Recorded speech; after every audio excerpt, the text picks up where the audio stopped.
Class 7 এর সকল ভাই বোনেদের ওয়েলকাম আমাদের চ্যানেলে। তোমরা দেখতে পাচ্ছ এটা হচ্ছে তোমাদের ইংলিশের সেকেন্ড ইউনিট টেস্ট পরীক্ষার প্রশ্নপত্র, যে পরীক্ষাটি কালকে তোমাদের রয়েছে অনেকেরই স্কুলে। তাই আমি তোমাদের সকলের রিকোয়েস্টে আজকে ইংলিশের একটা প্রশ্নপত্র তোমাদের সামনে তুলে ধরছি। এই প্রশ্নপত্রটি তোমরা প্রত্যেক ছাত্রছাত্রী সম্পূর্ণ বই কমপ্লিট করার পর পরীক্ষা দিতে যাওয়ার ঠিক কিছুক্ষণ আগে তোমরা এটা একবার বাড়িতে অন্তত প্র্যাকটিস করে যাবে। যদি আমি উত্তরগুলি বলে দিচ্ছি, তোমরা এগুলোকে একটু মিলিয়ে নেবে, ঠিক আছে?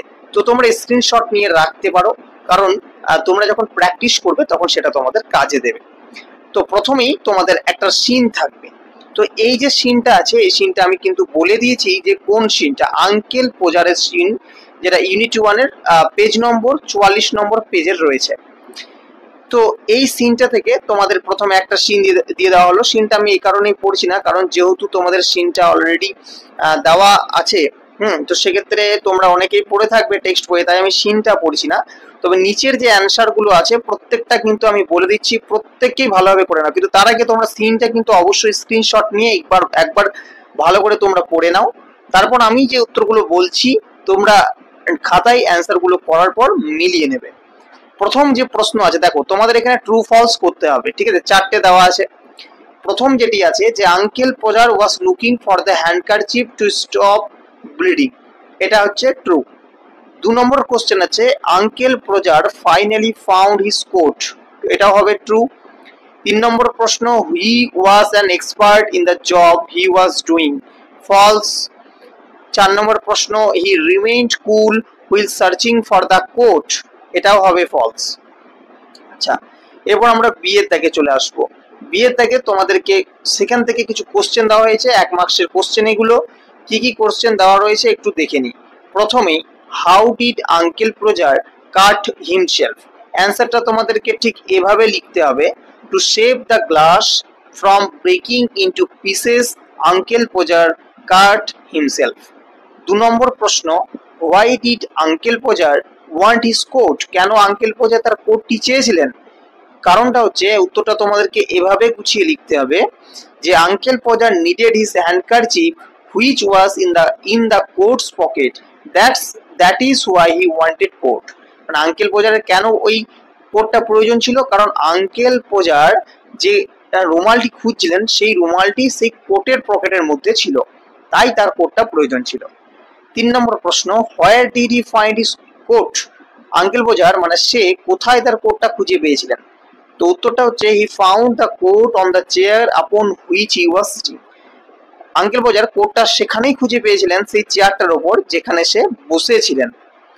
এরপর তোমরা দেখতে পাচ্ছ একটা আনসিন আছে, ছোট করে একটা আনসিন আছে, আনসিনটা একটু পড়ে নি। Once upon a time a noble man build a grand house, একদিন এক সময় একজন বড় মানুষ, ঠিক আছে, সে কি করেছিল, একটা বড় বাড়ি বানিয়েছিল।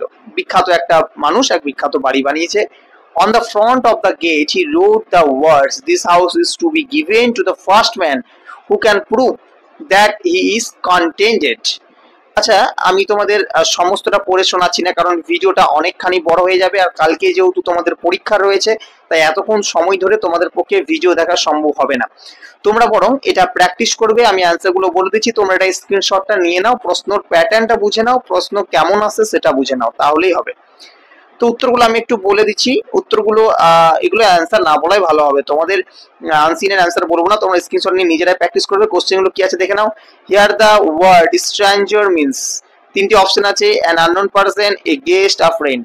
2 নম্বর question the nobleman turned the man out because option A he was the last man to come to his nobleman's house, B হচ্ছে he did not have money, option C there was no trace of contentment in him.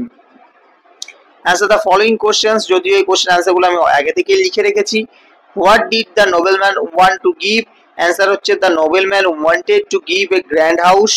2 নম্বর হচ্ছে how did the nobleman know that the man who came to take possession of the house was not contented, অ্যান্সারটা হচ্ছে according to nobleman if the stranger was really contented he would not give wish to take possession of his house। এই ছিল scene আনসিনের ব্যাপারটা। এবার আমি তোমাদের যেটা বুঝিয়ে বলবো সেটা হচ্ছে সেকশন বি এর গ্রামার এন্ড ভোকাবুলারি। ঠিক আছে, কি কি থাকছে গ্রামার আর ভোকাবুলারি দেখো। I give you the permission to go now, use may, may বলতে গেলে তোমাকে মডেলগুলোকে ইউজ করতে হবে, মডেলস যেগুলো রয়েছে, মডেল না সরি মডেল, মডেল যেগুলো রয়েছে সেগুলোকে ইউজ করতে হবে। তাহলে এটা কি হবে, I give you the permission to go now, এটা কি করবে, মেটা কি ইউজ করবে, ইউ মে গো নাও, তুমি যেতে পারো, আমি তোমাকে যাওয়ার পারমিশন দিচ্ছি অথবা তুমি যেতে পারো, একই বিষয়। আচ্ছা 2 নম্বর হচ্ছে it is not necessary for you to help me, এটাকে নিড ইউজ করতে হবে। তাহলে কি it is not necessary for you to help me, তাহলে এটাকে আমরা এইভাবে লিখতে পারি you need not help me, তোমার আমাকে সাহায্য করার প্রয়োজন নেই। 3 নম্বর the man is working on the road, তাহলে এখানে আছে হোয়ার, তাহলে কোশ্চেনটা কি হবে, where is the man working. 4 নম্বর আছে the train stops suddenly, change into present perfect tense, তাহলে প্রেজেন্ট পারফেক্ট টেন্সের ফর্মুলা আমাকে জানতে হবে, কি ফর্মুলা হয়, সাবজেক্ট হয় প্লাস হ্যাজ বা হ্যাভ হয়, তাই তো, হ্যাজ বা হ্যাভ হয়, তারপর কি হয়, ভার্বের থার্ড ফর্ম হয়, তারপর হচ্ছে অবজেক্ট হয়। তাহলে আমরা প্রথমে এটাকে কিন্তু বোঝার চেষ্টা করবো, উত্তরটা দেখবে না, এটাকে বোঝার চেষ্টা করো। তো আমরা প্রথমে দ্য ট্রেন আছে, এটা সাবজেক্ট, তাহলে আমরা এখানে লিখবো যে দা ট্রেন, ঠিক আছে, দা ট্রেনটা প্রথমে লিখলাম, লেখার পর আছে কি আমাদের হ্যাজ বা হ্যাভ বসবে, তো আমাদের যদি প্লুরাল ফর্ম থাকে তাহলে হ্যাভ বসা, সিঙ্গুলার থাকলে হ্যাজ বসে, তো দা ট্রেন মানে সিঙ্গুলার বোঝাচ্ছে, তাহলে আমাদের এখানে কিন্তু হ্যাজ বসবে, তাহলে আমরা হ্যাজ বসালাম। তারপর আছে ভার্বের থার্ড ফর্ম, ভার্ব কোনটা আমাদের এখানে স্টপটা ভার্ব, আর স্টপের থার্ড ফর্ম কি হয়, স্টপড, তাহলে S T O P P E D, stopped, তারপর আছে অবজেক্ট, তাহলে অবজেক্ট বাকিটা সাডেনলি, তাহলে এখানে আমরা লিখবো সাডেনলি, ঠিক আছে। তাহলে অ্যান্সারটা হচ্ছে the train has stopped suddenly, এটা হচ্ছে আমাদের প্রেজেন্ট পারফেক্ট টেন্সে কনভার্ট করা। 5 নম্বর প্রশ্নটা কিন্তু বইয়েরই, the baby dash milk, option আছে ড্রিঙ্ক, তাহলে কি হবে, দ্য বেবি ইজ, তারপরে এই যে ড্রিঙ্ক রয়েছে তার সঙ্গে আইএনজি যুক্ত হয়ে যাবে, তাহলে প্রেজেন্ট কন্টিনিউয়াস টেন্স হয়ে যাচ্ছে, তাহলে উত্তরটা হবে the baby is drinking the milk, শিশুটি দুধ পান করছে।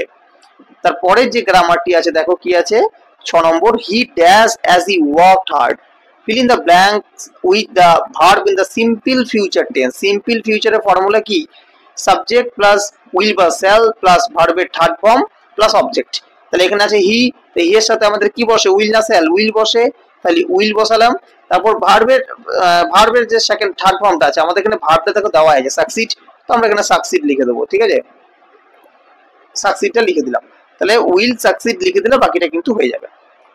আচ্ছা এর পরবর্তী আমাদের কি কি প্রশ্ন আছে আমরা একটু দেখে নেব, আমাদের গ্রামার পার্টটা গেল।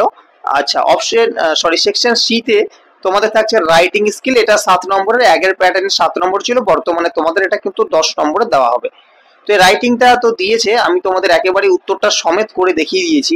তো এখানে একটা রাইটিং দেওয়া আছে যে write a letter to your friend telling him about your hobby, তুমি তোমার বন্ধুকে একটা চিঠি লেখো, তোমার হবি সম্বন্ধে, তোমার পেশা সম্বন্ধে একটা চিঠি তুমি লেখো, তুমি একটা স্ক্রিনশট নিয়ে রাখতে পারো, এই ধরনেরই আসবে, আমি বলবো না যে প্রশ্নপত্রটা থেকে কমন আসবে, তোমাদেরকে প্রশ্নপত্রটা এই কারণে আমি তোমাদের সামনে তুলে ধরছি যাতে কালকে যেহেতু পরীক্ষা আছে তো তোমরা এটাকে একটু দেখে নাও যে প্রশ্নপত্রটি আমার কেমন আসছে এবং আমি পারছি কিনা। তো এখানে আমাকে হবি নিয়ে বন্ধুকে চিঠি লিখতে হবে, তো আমি এখানে যেরকম ভাবে তোমরা চিঠি লেখা শিখেছো সেরকম ভাবে কিন্তু লিখবে, যেমন ভাবে এখানে তোমার ঠিকানা দেবে, তোমার যেরকম ঠিকানা আছে তুমি দেবে, তারপর তোমার বন্ধু নাম লিখে ডিয়ার সুজয়, তুমি তোমার বন্ধুর নাম লিখবে, hi Sujoy how are you, I hope you all are doing good, hi Sujoy তুমি কেমন আছো, I hope you all are doing good, আমি আশা করি তোমরা প্রত্যেকেই ভালো আছো, আই এম অলসো ফাইন, আমিও ভালো আছি, in this letter I am going to share with you the hobby in my life, বলছে এই চিঠির মধ্য দিয়ে আমি আমার জীবনের কি হবি সেটা তোমার সাথে শেয়ার করতে চলেছি, my hobby is drawing, I love to draw, আমার হবি হচ্ছে ছবি আঁকা এবং আমি ছবি আঁকতে ভালোবাসি, when I was a kid I loved playing with color pencils, যখন আমি ছোট বাচ্চা ছিলাম আমি তখন রঙিন পেন্সিল দিয়ে খেলা করতাম, now I am a high school student and I am still trying to draw better, এখন আমি হাই স্কুলে পড়ি, হাই স্কুলের একজন ছাত্র এবং এখনো আমি চেষ্টা করি আঁকার, আরো ভালো আঁকার, I hope that I will be an artist in future, আমি আশা করি আমি ভবিষ্যতে একজন শিল্পী হতে পারবো, my parents are really supportive and they always inspire me to draw, আমার মা বাবা আমাকে সাপোর্ট করে এবং তারা কি করে এবং তারা সর্বদাই আমাকে ইন্সপায়ার করে, ঠিক আছে, মানে উদ্দীপ্ত, মানে কোনো বিষয় সম্বন্ধে সাপোর্ট করে তাকে সেই বিষয় নিয়ে আরো এগিয়ে যাওয়ার আশ্বাস দেওয়া, নাথিং মোর টুডে, আজ আর কিছু নয়, please reply to this letter, অবশ্যই এই চিঠিটার উত্তর দেবে, ইউর লাভিং ফ্রেন্ড, তুমি তোমার নামটা এখানে দিয়ে দেবে। ঠিক আছে, তারপর নাম দেওয়ার পর তুমি যাকে চিঠি পাঠাচ্ছ যে ঠিকানা সেটা এখানে তুমি লিখে দেবে, ব্যাস, তাহলেই তোমার কমপ্লিট। তো এই ছিল ক্লাস 7 এর সেকেন্ড ইউনিট টেস্ট পরীক্ষার প্রশ্নপত্র। আশা করছি তোমাদের ভিডিওটা ভালো লাগবে। যদি ভালো লেগে থাকে অবশ্যই একটা লাইক করে দেবে। আমাদের চ্যানেলে নতুন দর্শক হয়ে থাকে চ্যানেলটিকে সাবস্ক্রাইব করতে একেবারেই ভুলবে না। আর আমাদের ফেসবুক পেজটিকে তোমরা চাইলে ফলো করে নিতে পারো, আমি ডেসক্রিপশন বক্সে লিংক দিয়ে রাখবো। কালকে যদি আমি প্রশ্নপত্র স্কুল থেকে পাই তাহলে আমি অবশ্যই কিন্তু সেই প্রশ্নপত্র তোমাদের সামনেও তুলে ধরবো। আজকের ভিডিও এখানে রাখি, দেখা হবে নেক্সট ভিডিওতে।